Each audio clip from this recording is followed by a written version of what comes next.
یہاں ایک عجیب بات ذہن میں ہے، آئیے آپ کے سامنے عرض کر دوں کہ ابو جہل جب مرنے لگا تو رسول اللہ صلی اللہ علیہ وسلم نے صحابہ سے پوچھا بھائی کون اس کی گردن لے کر آئے گا؟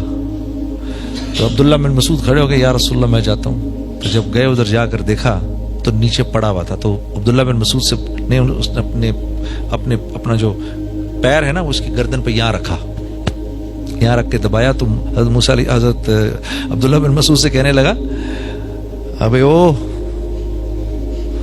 بکریاں چرانے والے، بڑی اونچی جگہ پیر رکھ رہا ہے تو عبداللہ بن مسعود نے کہا تجھے تیری اکڑ ابھی بھی نہیں گئی؟ یعنی تو جا رہا ہے دنیا سے، تیری اکڑ نہیں گئی ابھی تک؟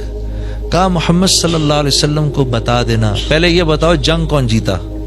کہتا ہے پوچھتا ہے پہلے یہ بتاؤ جنگ کون جیتا؟ کہا جنگ جیت اللہ اور اس کے اللہ رب العزت نے اپنے رسول اور اس کے حامیوں کو فتح عطا فرمائی اور تیرے جیسے اپنے دشمنوں کو ذلیل کیا۔ تو آگے سے کیا کہتا ہے؟ کہتا ہے جاؤ جا کر محمد کو بتا دو صلی اللہ علیہ وسلم، جاؤ جا کر ان کو بتا دو جتنی نفرت میں ان سے پہلے کرتا تھا اس وقت اس سے بھی زیادہ نفرت کر رہا ہوں، مانا نہیں ہوں میں ابھی بھی، اور ہاں جب میری گردن کاٹو تو تھوڑی نیچے سے کاٹنا تاکہ پتہ چلے کسی سردار کی گردن تھی۔ اکڑ دیکھو کتنی۔ تو آپ فرمایا کرتے تھے میرا فرعون موسیٰ کے فرعون سے بھی زیادہ سخت تھا۔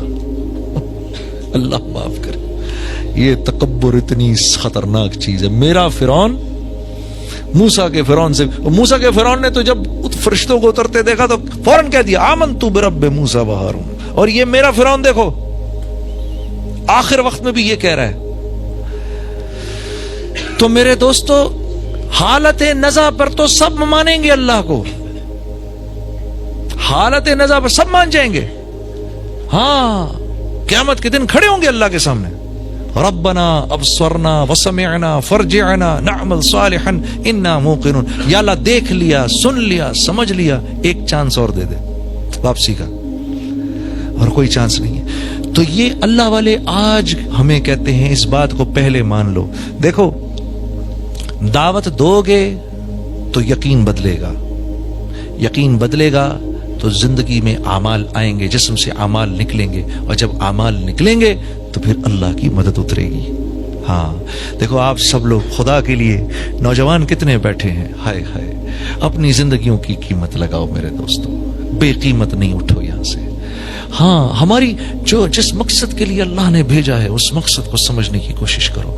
ہم سب کے سب، سارے کے سارے عالم کے ذمہ دار ہیں، اس امت کے ایک ایک نوجوان کے اندر، ایک ایک انسان کے اندر ایک نبی کا کام کرنے کی صلاحیت ہے۔ ہاں ایک نبی کا کام کرنے کی صلاحیت ایک ایک نوجوان کے اندر ہے، صلاحیت موجود ہے، پھر اللہ کام کیسے لے وہ اللہ پر موقوف ہے، لیکن صلاحیت موجود ہے۔ میں نے آپ کے سامنے شروع میں عرض کیا تھا، ہاں عورت کو دیکھو، عورت کیسے، میں نے کہا تھا نا گھر چلاتی ہے، عورت کو دیکھو، واہ واہ سبحان اللہ۔ وہ ایک آدمی آیا، یا رسول اللہ 3 دن سے بھوکا ہوں، آپ نے فرمایا اچھا، اپنے گھروں میں پتہ کرایا تو 9 گھروں میں کچھ نہیں تھا کھانے کو۔ صحابہ سے پوچھا بھائی کوئی لے جائے گا میرے مہمان کو گھر؟ ثابت بن قیس رضی اللہ تعالیٰ کھڑے ہو گئے، یا رسول اللہ میں لے جاؤں گا۔ میں لے جاؤں گا کیا مطلب؟ آپ لے تو جائیں گے، گھر کس کے ہاتھ میں؟ بیوی کے ہاتھ میں، بیوی کو پتہ ہے کھانا ہے نہیں ہے کیا، وہ سب۔ اب جب گھر لے کر گئے تو اب اسی لجاجت سے بیوی سے بات کی، کیونکہ مدینے کی جو انصار تھے ان کی بیویاں تھوڑی سی ذرا سخت مزاج تھیں، بنی ہوئی نہ ہو تو مسئلہ کھڑا ہو جائے، لیکن وہ بنی ہوئی خواتین تھیں، صحابیات بنی ہوئی خواتین تھیں۔ کہا کس کو لائے؟ کہا محمد صلی اللہ علیہ وسلم کا مہمان لایا ہوں۔ وہ بنی ہوئی تھیں، اہلن و سہلن۔ اچھا بھوکا ہے 3 دن سے، کچھ کھانے کو ہے؟ کہا کھانے کو تو تھوڑا ہے، اتنا ہی ہے کہ بچوں کو کھلا دوں، اتنا ہی ہے کہ بچوں کو کھلا دو۔ ہم میں سے تو کیا فرمایا کہ ایسے ہو سکتا ہے کہ ان کو سلا دو، ان کو نہ کھلاؤ، یہ کھانا اس کو دے دو۔ ہم میں سے کتنے کر سکتے ہیں اس طرح؟ بچے کو بھوکا سلا دیں، روتا پیٹتا، کوئی نہیں بیٹا سو جا، اور کھانا لے جا کے مہمان کے سامنے رکھ دیں۔ بنی ہوئی عورتیں دیکھو، عورت کیسے دین کی دعوت مل رہی ہے اس عورت سے۔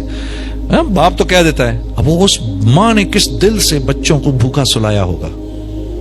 سو جاؤ بچوں، سو جاؤ سو جاؤ سو جاؤ۔ بنی ہوئی عورت، اس امت کی عورت کیسی داعیہ ہے۔ کہا ٹھیک، بچوں کو سلا دیا. اچھا جب کھانا لے کر آئیں تو صاحب ابن قیس سے نے مشورہ کر رہے ہیں بیوی سے, تمہاری کیا رائے, اگر ہم اس کو کھائیں گے تو یہ بھی ہم بھی کھائیں گے تو وہ بیچارہ کیا کھائے گا. ہاں تو کیا طے ہوا, ٹھیک ہے جب کھائیں گے مشل بہانے سے بجھا دیں گے, سارا کھانا اس کے سامنے رکھ دیں گے, یہ کھا لے, اس کے بعد ہم ہاتھ ہلاتے رہیں گے تاکہ اس کو پتہ نہ چلے کہ ہم نہیں کھا رہے. اگر اس کو ایسا لگا تو یہ نہ ہو کہ اس بیچارے سے کھایا نہ جائے. بہانے سے مشل بجھائی, سارا کا سارا کھانا لا کے مہمان کے سامنے رکھا, دونوں میاں بیوی ہاتھ ہلاتے رہے. اس نے کھایا, دعائیں دی اور چلا گیا. صبح کو جب آپ مسجد میں آئے تو اللہ کے نبی صلی اللہ علیہ وسلم کی آپ پر نظر پڑی, نظر پڑتے ہی آپ مسکرائے اور آپ نے کہا ثابت تیری رات کی مہمانی اللہ کو بہت پسند آئی. یہ اس عورت کی وجہ سے ہے, اس عورت کی وجہ سے. بچے بھی داعی ہیں, ہاں عورت بھی داعیہ ہے, ہاں حکمت بصیرت سے, حکمت بصیرت سے. یہ حکمت بصیرت انشاءاللہ آپ جب اللہ کے راستے میں نکلیں گے اللہ آپ کو سکھائے گا, اللہ آپ کو لسان القوم سکھائے گا. ہاں مہاجروں میں جاؤ تو کیا بات کرنی ہے, پٹھانوں میں جاؤ تو کیسے بات کرنی ہے, پنجابیوں میں جاؤ تو کیسے بات کرنی ہے, بلوچوں میں جاؤ تو کیسے بات کرنی ہے. ہاں اللہ ان لوگوں, سندھیوں میں جاؤ تو کیسے بات کرنی ہے. ہاں ہم پٹھانوں کو کریڈٹ دیتے ہیں بڑی بہت زیادہ مہمان نوازی کا, بہت مہمان نواز ہیں, اس میں کوئی شک نہیں ہے. لیکن میں یہ ایک بات ضرور اس میں ایڈ کروں گا کہ میں نے جو سندھ میں مہمان نوازی دیکھی, غریب غربا میں, انٹیریئر سندھ میں, یقین کرو وہ مہمان نوازی میں نے کہیں نہیں دیکھی.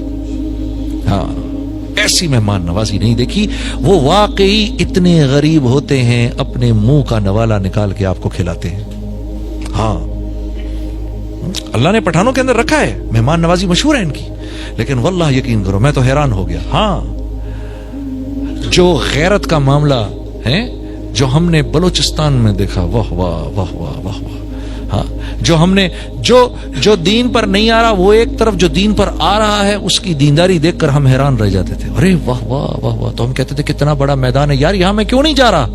10 دن کی جماعت بنا کر میں اور بھائی سعید صاحب کوئٹہ گئے, پھر اس کے بعد 10 دن ہم نے کوئٹہ میں لگائے. پھر ہر لائن کا آدمی آ کے ہم سے ملا, ہر لائن کا آدمی آ کے ملا.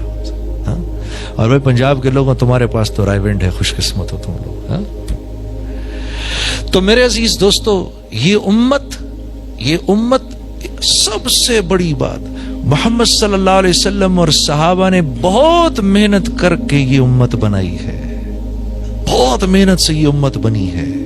ان کے خون اور پسینے میں تیر کے یہ امت بنی ہے. ہم ایک امت ہیں, ہم قوم نہیں ہیں, ہم ایک امت ہیں. We are not a nation, we are an ummah. ہم امت ہیں. اور من حیث الامہ ہماری تعریف ہوئی بھی ہے قرآن کے اندر, من حیث الامہ. دوسری قوموں کا بھی تو ذکر ہے. ہاں